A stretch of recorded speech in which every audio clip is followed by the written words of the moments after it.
You've got big projects to tackle, but your day gets swallowed up by repetitive tasks and constant inquiries.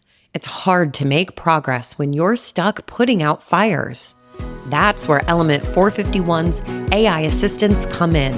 Acting like an extra set of hands, you get your time back for the high-impact projects. Ready to reclaim your time? Visit element451.com/AI team to learn more. Welcome to AI for You. Today's use case is about optimizing your inquiry forms and comes from a listener.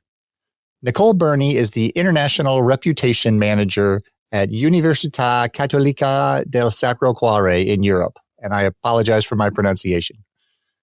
They basically created an Excel file with thousands of inquiry form requests. They anonymized the data, and then they asked ChatGPT to tell them what insights it could pull from the information that would help guide their content creation to improve international student recruitment. I loved the prompt that they used, the detailed information that was provided, and even the language and encouragement that they gave the tool within the prompt to try to get the best output. As always, the entire prompt is in the show notes. Today, I have the pleasure of talking with Dr. Jules White. Jules is the Senior Advisor to the Chancellor on Generative AI at Vanderbilt University. Jules has been instrumental in my AI journey. His prompting course was one of the first trainings that I took.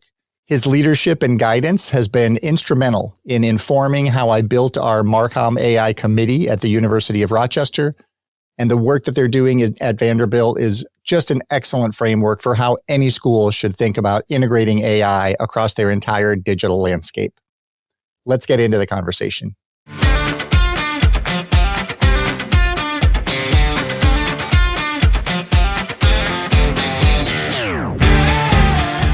Welcome to AI for You, the go-to podcast for higher ed professionals looking to integrate AI into their daily work.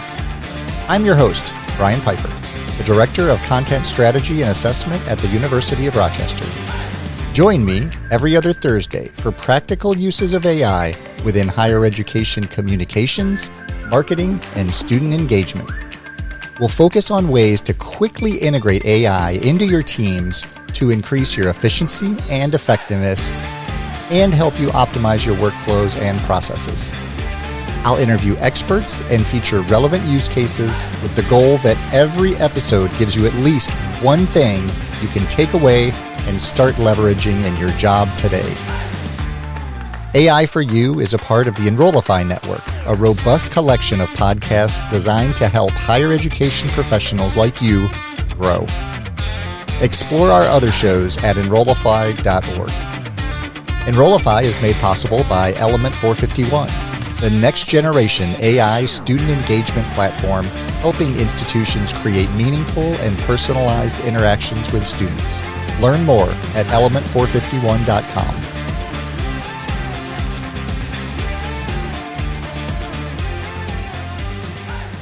Well, Jules, thank you so much for joining us today. Yeah, thank you for having me. Absolutely, my pleasure. You do so much work with AI. You've done so much for the broader AI community. What you have done at Vanderbilt is really spectacular, what you've built. Your Coursera courses are excellent. I know you just updated one of those or came out with a new one of those. Where do you see AI having the biggest impact in higher ed outside of academics? Well, I mean, it's hard to pinpoint one place. So I would probably start by saying, one place that there's no question that there's going to be a huge, because people are always asking, where's the return on investment? Where's the impact? I can tell you one place that is directly in my domain that there's no question, and that's how we access computing.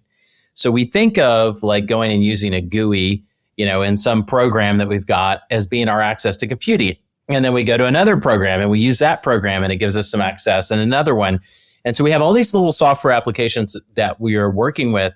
And I think one of the things that's really clear is that this is going to replace a whole lot of that as our main interface to computing. So you're not going to be going into one particular tool and trying to get something done and then figuring out how do you take your work out of that, get it over to this other tool, do another little bit of it, and another one, you're just going to go in and you're going to say, okay, here's the goal I need to accomplish. And now go and accomplish this for me. And it might be as simple as a prompt, but it may also be that you're interacting with some agentic AI system. Basically, these are agents, or basically you can think of it as a chat interface, but when you say, hey, I want you to update my resume, it can go to your website and actually make the change on your website. And then when you say, well, I want to register for courses, it goes and pulls the course catalog, gives you a list. You say, those are the ones I want, and it goes and submits it to your course registration system. And that's where we're heading. There's going to be huge impact from that all across campus, because at the end of the day, computing drives so much of our operations.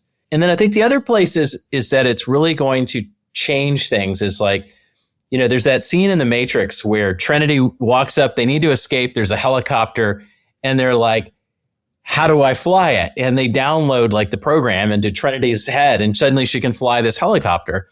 And I think that that's not really that far off from what we're capable of today, because you can walk up and you can take ChatGPT and you can take a picture of something and you can be like, how do I use this? And it will explain to you how to use it from what it sees in the picture, or you can say like, one of my favorite ones now is like, I eat something I like, I take a picture of the thing that I've never made before, and I say, give me a recipe for this. And it can look at it and say, okay, well, this is what it is. So I think this idea that, learning, we're still going to have all of our traditional things. I don't think we're going to replace that at all. But today there's a boundary in the classroom where if you want expert help or good help on learning something, but in the field, outside of the classroom, you can't get it easily. And this is going to allow people to like on demand get access to training and knowledge that they need. So I think that's another place that's going to be hugely impactful, but I could go on and on. Well, let me go back to that, because you gave us a lot to unpack in that first answer. So when you say, we're seeing AI being built into the tools, all the tools we're using, right? Everybody's adding AI into their tools, but you're really talking about like a master AI tool that will go and operate all of those individual tools for you to accomplish your goal. Absolutely. And I think that if you're currently procuring many different AI tools, that's probably heading down the wrong path. Like the beauty of it is you go have one thing, right? And that one thing is like, I tell it the goals I'm trying to accomplish and what I'm trying to do, and then it helps that happen. And it doesn't matter what software is behind it. And the truth is that you can already do things like, if you want to kind of test what this is going to look like in the future, you can go into ChatGPT and you can say something like, I'm having trouble connecting to the internet, and I want you to help me diagnose it step by step. You can tell me something to do, and then you can ask me to take a screenshot, and I'll give you the screenshot back after I do it. And then you tell me what to do next. And it will walk you through, and it'll say, okay, well, take a screenshot so I know what I'm working with. And it'll be like, okay, it looks like you're on a Mac. And it'll be like, now go to this icon with these, 3 lines in the upper right-hand corner of your computer. And once you open that menu, take a screenshot and you give it back to it. And it's like, okay, well, it looks like you're connected to Wi-Fi, and it will walk you through solving the problem because it knows the software tools that we're working with, and it can respond based on what it sees or what information it gets. And that's an example of like me as the human, like getting help, but it can also go and say, okay, well, you're trying to submit an expense report. So the first thing I'm going to do is I'm going to pull the list of expense reports and make sure this isn't a duplicate. And then I'm going to pull in the list of rules and I'm going to check all the expenses. And now they all look right. Now I'm going to go and submit it into Oracle or whatever it is. And so like that ability to go through multiple steps where you kick it off with the first prompt, but then it goes and takes actions on your behalf until, the goal is accomplished or until it realizes I need some more information from the user. Like that is the future. And when you get to that future, you don't have to have 10 or 100 different software applications. You only need a couple. And that's where it gets really powerful. Yeah, that's fascinating. When I can just take a picture of all my receipts and just have it automatically submit the expense report for me, that's gold there. Absolutely. And that's the exact goal. It's like your goal is I want to solve this problem right now. I don't care what software application you do it with, just solve it, because that's not my sole reason of being is to submit the expense report. I need to go get on to better and more important things to think about. Yeah, absolutely. The ability for these tools to remove those tasks that we don't want to do anyway, that are repetitive and boring. I think that's really one of the superpowers that they're enabling. And you were talking about, the ability for us to take a picture and submit that and have it visually, it can look at things through our phones. And I think, we're all talking about AI now. I think once we really start looking at like the complete landscape of technologies that are coming along with, AR and VR and robotics and quantum, I think we're going to see some significant changes to so many different areas of our lives really quickly. Absolutely. Absolutely. I know that my wife 2 days ago cooked chili and she's like, yeah, ChatGPT generated the recipe. And I was like, yes, I've won. Like, right? I've converted my wife. I have a whole custom GPT that does all my meal planning and organizes my shopping list, and the preparation schedule. It saves so much mental load every week. So yeah, you talk to people at a lot of different institutions. You work with a lot of different businesses. Where do you see the biggest challenges, the biggest resistance to integrating AI in higher ed? Well, I mean, the immediate issue is humans. So we think the technology is moving so fast, like it's going to transform our world tomorrow. And that would be true if human beings could adapt and use it faster. But we're the rate limiter. So I would say that I think there's one common thing I see, which is like most people at work are already at capacity. Right. So you're at capacity, you're focused on getting your job done. And then somebody comes and drops this new tool in and they say, this is going to change everything you do. And you're like, great, when am I supposed to learn how to use it? Because that's, I think, the fallacy is that people assume that it's zero effort or that it's going to immediately be, faster or something. And so I think a lot of people get hung up on that is like, when and where am I going to use it and how? And then also, I mean, I think in some respects, a lot of jobs, we've done a lot of work to tell people, don't be creative, just do it the way that we tell you to do it and repeat it. And don't go outside of the box. And so now we're going in and we're telling people, not only do we want you to totally go outside of the box, rethink everything you're doing, but do it while continuing your other job. And I think that's just really hard and it's going to slow things down. Are there wildly powerful use cases for people? Yeah, but if they don't have the time to like learn it and structure to learn it and encouragement and safety and all those other things. So I think that's the biggest challenge. Yeah, absolutely. And, I know you focus a lot on education and awareness and showcasing. I'm always telling people that, AI is it's not a technology problem. It's a change management problem. This is really fundamentally changing the way we think and process. How do you help institutions find the resources and understand what they need to do when it comes to that training and awareness? Well, the first thing I do is always tell them, go take my course. Yeah, absolutely. It's a great course. So I think you start with some sort of like one I think important realization is that like you should start from the perspective of like our goal is not to take away from what we already do. Like a lot of people go into it of like we want to get there faster.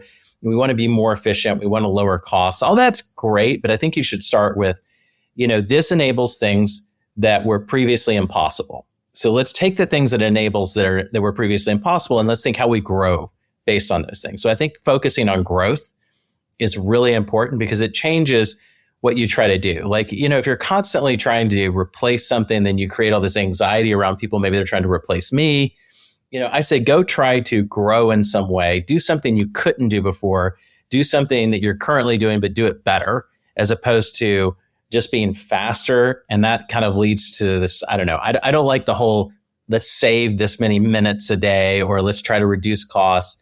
I say, let's bring in more. Let's build something that we couldn't have built before, do something new. And I think we start there. And then I think you go and you make a culture that tells people that like, this is an exciting technology. We want to go and discover and create, and it's totally safe to do it. Don't feel like worried about this. Like go and experiment. Not everything's going to work. It's not going to be a problem.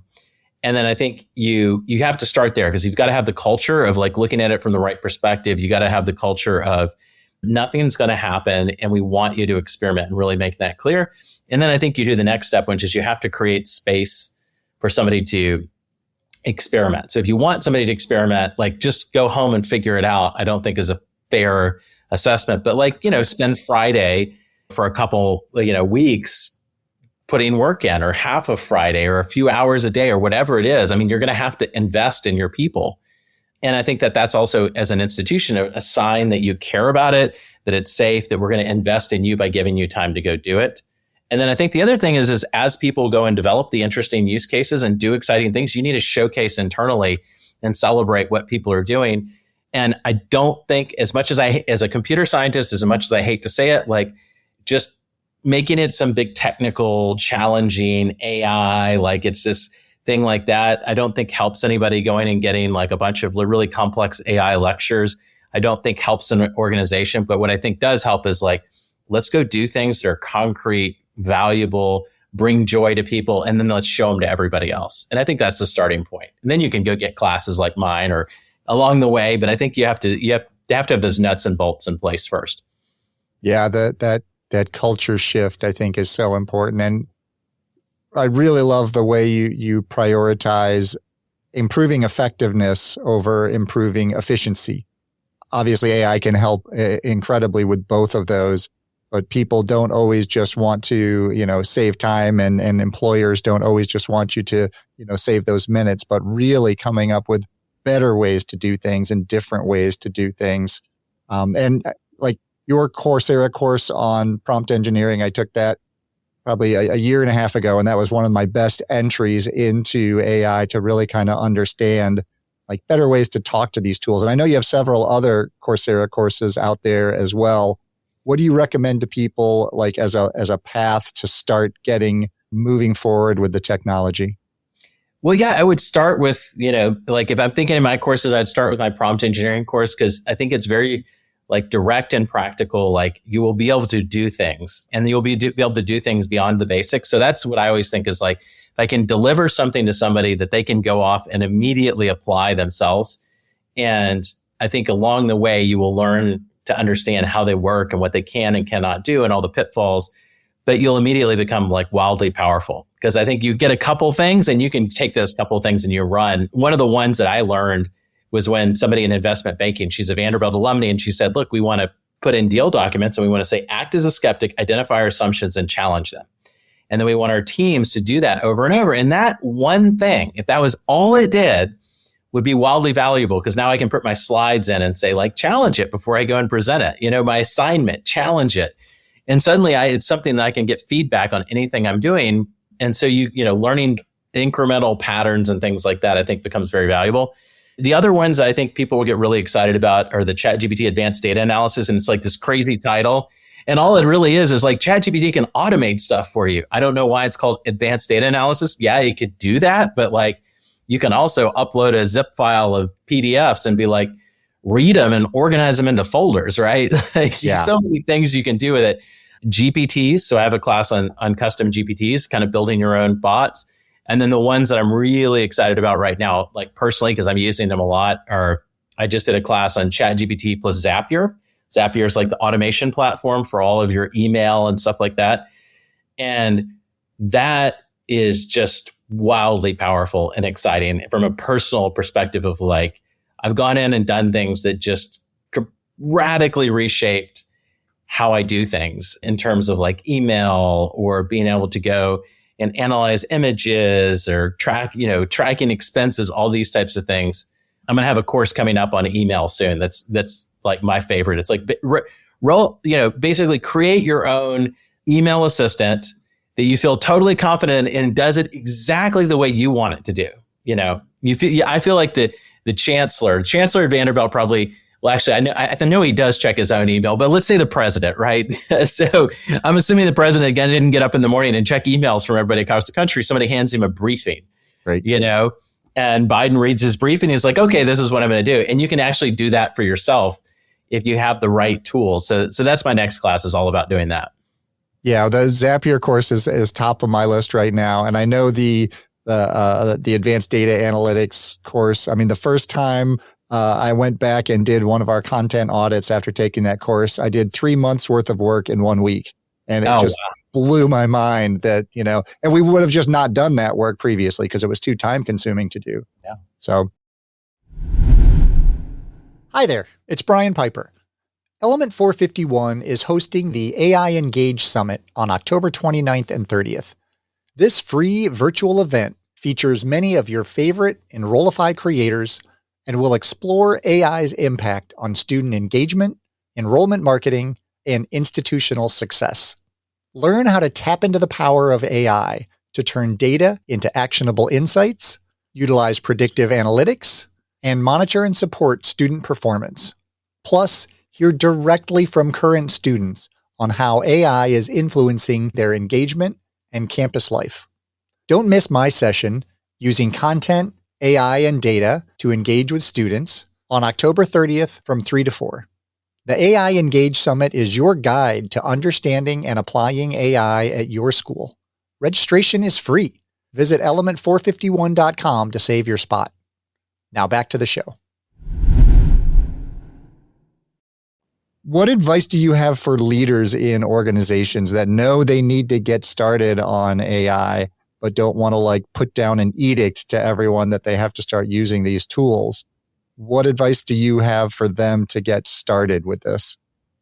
I think the starting point is if you are a leader are not actively using it yourself, then you need to start there. So you need to crack open Claude or crack open ChatGPT and be able to do something more than ask it a question, and I think that's the starting point. Because if you don't yourself have a sense of what it can do and how, then you're not going to be able to effectively lead, is my perspective. Everybody can tell you what it can and can't do, but until you've hands-on seen it, and it's not like it takes a leader years to do this or months. I mean, a leader with a few hours, probably over a week, could quickly, with the right examples, be up to speed. So I think you start there and make sure that you know how to apply it.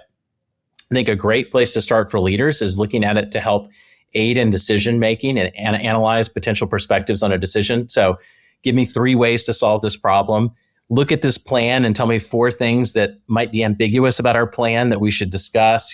Look at our plan and think of 5 things that we're going to need that we haven't anticipated yet that we should talk about and plan for. Things like that are, you'd go hire a consultant to do those things, right? Or hire, find another leader in your, organization. And now you can do it directly and get many different perspectives. Simple things like that, I think, are a good starting point. And then from there, you have to go in and say, this is not just a computer science thing. I hate saying this as a computer scientist. This is not just an AI expert thing. It is something that is for everybody in our institution or organization. And we want to support everyone, and the leaders in this space may not be the ones who were the AI leaders or computer science leaders before. And that is unsettling to many people and maybe unsettling politically. But I think you have to go there and you have to identify who's actually doing stuff with this technology. And luckily in Vanderbilt, some of the people who were the earliest to the space, like in our data science institute, my colleague, Jesse Spencer-Smith, he's one of the people leading it now and doing the most education on campus. But we also have totally new people, like in our nursing school, that we're working with the dean of our nursing school. Pam Jeffries is a huge proponent of it. Patty Singstack, one of my collaborators, or Gina Russell, they're all in nursing and they're doing all of this exciting stuff with it. But I don't think people would have immediately said, well, we should go and turn to them to see what they're doing. But now they are people that we should be turning to and asking, how are you using it? Because they're sort of leading edge in this space. So it's going to be a different group than you necessarily expect. Yeah, absolutely. And from that perspective, if you're one of those people and you know the power of AI and you're using it personally, but your institution hasn't adopted it yet, what do you recommend for them? How can they get started? How can they spread the word within their institution? I think the starting point is you create examples, because I think AI is so nebulous and people have heard so many different things. All you need to do is start with concrete examples and I say start with concrete examples that could not have been done before. Show somebody something impossible, and then and even better if you can show it live. Go give a talk and then show it live, or sit down in an office and say, this, do you believe that we can do X? And they'll say, no, we can't do that. The CEO of Coursera, Jeff, and I we did this course on generative AI for university leaders. And it's a whole course on how, as a university, to think about AI, how it's going to impact the job market, what skills you need to be teaching students, how to think about IT and those aspects, policy. And he did this amazing example, which I think is applicable to any institution.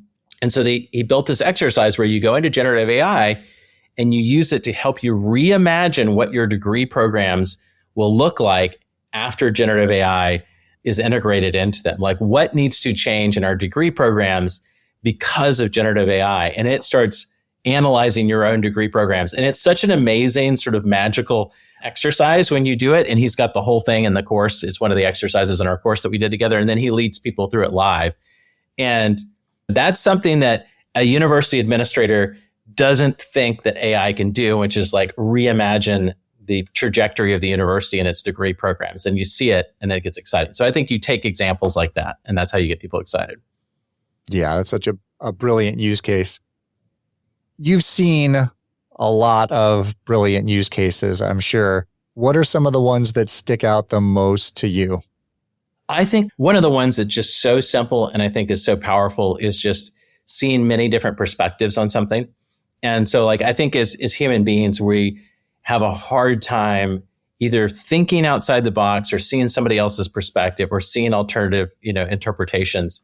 And so I try to never underestimate how valuable it is to go in and just take the problem that I'm working on and say, give me 5 different approaches to solve this. And then when it gives me something, if it's not really hitting the mark, I go back and I kind of follow up and I say, but I want to add these additional constraints. How else might we do it? Or challenge it to really go. And I go through a conversation like that, and then maybe nothing that it says is different or teaches me anything new, but that's valuable information, right? If it didn't identify a blind spot, then I feel more confident that there's not something important that I'm missing. But often it has an interesting idea that maybe I hadn't thought of before. And then that gives me something that becomes a follow-on question. I think the other one is like any type of plan, problem, data, whatever it is, give me multiple perspectives on it. Give me conflicting interpretations of this data. Look at our meeting transcript and generate 3 questions that we didn't ask that we should have, and let's discuss them. Like all these use cases that help the human being to think more and miss blind spots. I think that's like just a simple, incredibly valuable use case. Yeah, absolutely. And these tools are so good at that gap analysis that humans tend to be so bad at. I mean, we know what we want to add to the project or the program or the tactic that we're trying to implement. But so many times it's those things that we don't see that are really the powerhouses behind success or not. You also have a lot of systems that you have built at Vanderbilt to help your internal staff, students, faculty. Can you tell me a little bit about like how you went around structuring those and what those tools are capable of? Yeah, so our main tool that we have on campus is called Enrollify, and it's an open source tool. Any university can adopt it, any organization, you go and get it. You have to run it in Amazon's infrastructure and pay for the usage costs of Amazon's infrastructure or OpenAI's models. But you can think of it as kind of like a private chat interface that you can go and chat with like GPT 4.0, which is what you would chat with in ChatGPT, or you can go and chat with Claude 3.5, which is what you would get in Anthropic, or you can go and chat with Mistral or Llama or these other models. And so it's like a single interface where you can go and chat with many different ones, but then it has other things. So the ability to sort of build libraries of templates and things that you can reuse, the ability to build assistants. So like you want to go in and have a travel expense policy assistant. You go in and you upload the travel expense policy. You tell it how you want it to behave and answer questions, hit save, and it's generated. And then you can go and chat with it or you can share it with other people. And we're doing that with like, for example, an HR and benefits policy and working with people there. Now, we started with a 25-person pilot of that at the end of December of 23. It's not been very publicly announced, but hush, hush, we have all faculty, staff, and students now have access to it. And so we've gone to full university, and we're actively building out all kinds of capabilities in there. And a lot of the things we started off with were like, making sure we had our ducks in a row with regards to security and privacy, dealing with accounting and costs. So we track every single message, every single thing that incurs cost, we track it, and we have all the accounting and connection to the ability to go back and say, well, this needs to be charged here and this needs to be charged over here. And so we've done a lot of that stuff. And then we've just done a lot on, we don't want the people to have to be expert programmers to access it. So everything we've done, we've always led with like, anybody should be able to access it. And in fact, like we're 9-10 months in and we just released API access to the platform. And that was like one of the later things we did, because there were plenty of people who needed it for that use case, but we wanted to make everything, give everybody the tools and allow them to use it.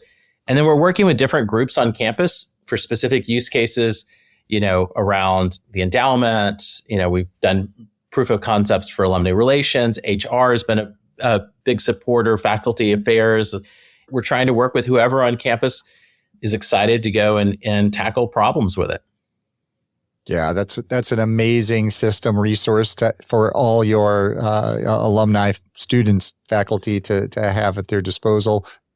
So, and this also helps alleviate a lot of the stress and fear that a lot of, especially the IT organizations, have around data security and privacy. So do you gate what data is uploaded, or does it not matter so much since it's behind your firewall on your servers? Yeah, it's all within our environment. So we have approval for almost anything on campus. I mean, there's certain things from a compliance and regulatory perspective we've chosen not to allow, just because like, it's not that we think that our platform isn't secure enough for them. It's that think of it as like the compliance requirements and costs around tracking it, improving it would be high. But like FERPA data is fine to go into it, other types of data. And so we can take almost anything on campus and it's all in our environment. It's all protected. We know what's there. And we don't have a model where it's just like you go and log in and you can get access to anything. Like in order to get it, you have to go and either explicitly have it connected to your account, like some database would explicitly have to be connected by somebody else, or you have to upload the documents or the data to prove that you have ownership. Now, behind the scenes, we don't store 1,000 copies of anything. We try to store one copy of everything. But if you can go and upload it, we know you had access to it at some point. So then we then give you access to the single copy. So we do a lot to be very careful with that. But at the same time, I think the challenge is not so much end users going and uploading documents, doing things. We have that's very secure, going and integrating individual databases. I think the bigger challenge probably for most organizations is when you go and start integrating with all these different systems. And each of these systems may have a completely different way of managing and modeling who has access to what. And every time you get a new one, you have to go and figure out like how does it manage and model who has access to what? Then we have to map that into whatever we've done. And we have to make sure that like, is it even up to date? Like so many of these things, somebody's given access and everybody forgot about it. And now they still have access. So as you try to incorporate systems, like you have to, go and resolve those issues. It's a lot of, that's where the bigger, I think you slow down once you get to that space. But if you focus on individual users, what they have access to, they go and upload, they go and connect, you can move much faster. The joys of higher ed siloing and different scattered systems. Yep, absolutely.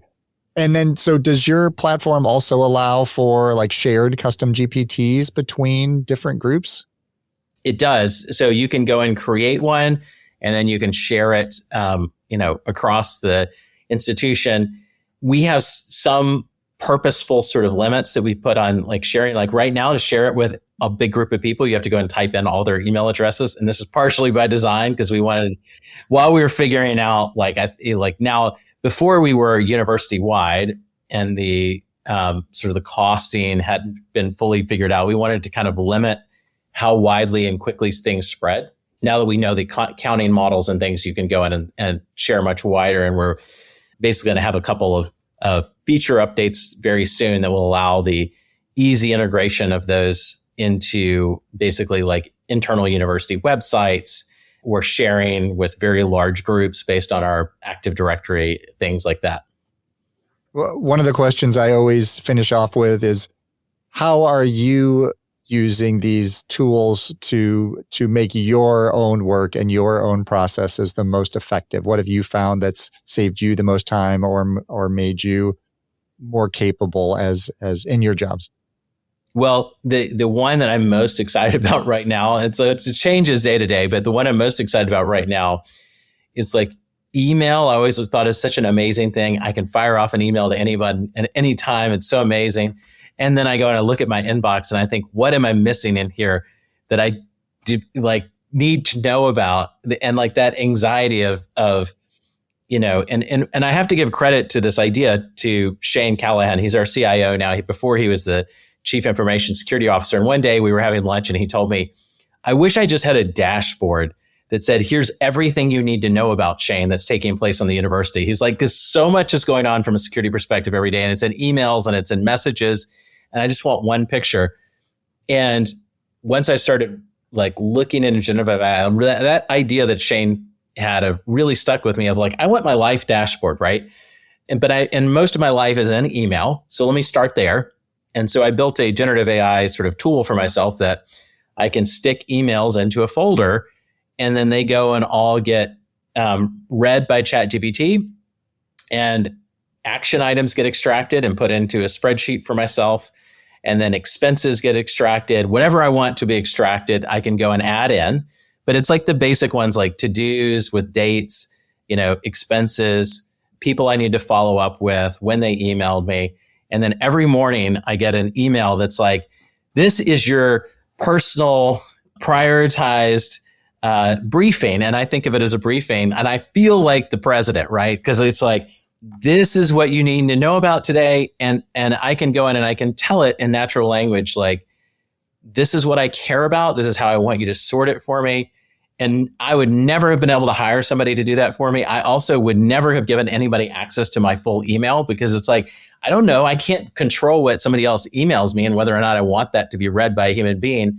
But I'm not worried about, a private version of ChatGPT that's not storing anything, reading it and prioritizing it for me. So that has transformed my email. So I'm not interested in writing emails necessarily with generative AI, like maybe some, but I'm really interested in making sure I don't miss something that I wish I had seen. That is absolutely unbelievable. And talk about a huge time saver. I can't thank you enough for your time today. And if people want to connect with you and follow you, where are the best places for them to do that? Yeah, one is search, prompt engineering for ChatGPT, Jules White, Coursera, and you'll find me. And then LinkedIn is another great place. I also have my LinkedIn on all my Coursera courses. So if you take one of my courses or audit one, you can find me there. But yeah, those are the places to find me, and feel free to reach out. And also you can find me on the Vanderbilt website, and my email, I'm sure, is on the Vanderbilt website as well. Excellent. Well, I can't thank you enough for your insights today and for everything that you do for the AI and the higher ed communities. It's really an incredible resource that you provided for everyone.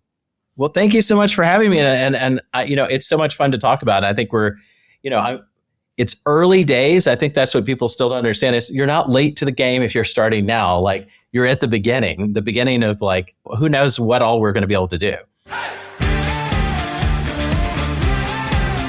Wow. Mind blown. So many great insights about the current state of AI and the future state of AI. Jules talked about the imminent opportunities to start using AI agents to automate entire workflows and processes, which is going to transform so many careers and so many jobs. And I'm very excited about that. The open source Amplify tool that Vanderbilt has created can provide a huge jumpstart for institutions who may not have the technical capabilities to create this solution for their environment, but who also want the ability to put more institutional data into these models to get insights. And then his advice on ways to showcase the power of this technology within institutions is really next level. Please reach out to me with unique ways that you're integrating AI into your professional and personal lives. And as always, blue skies and keep creating.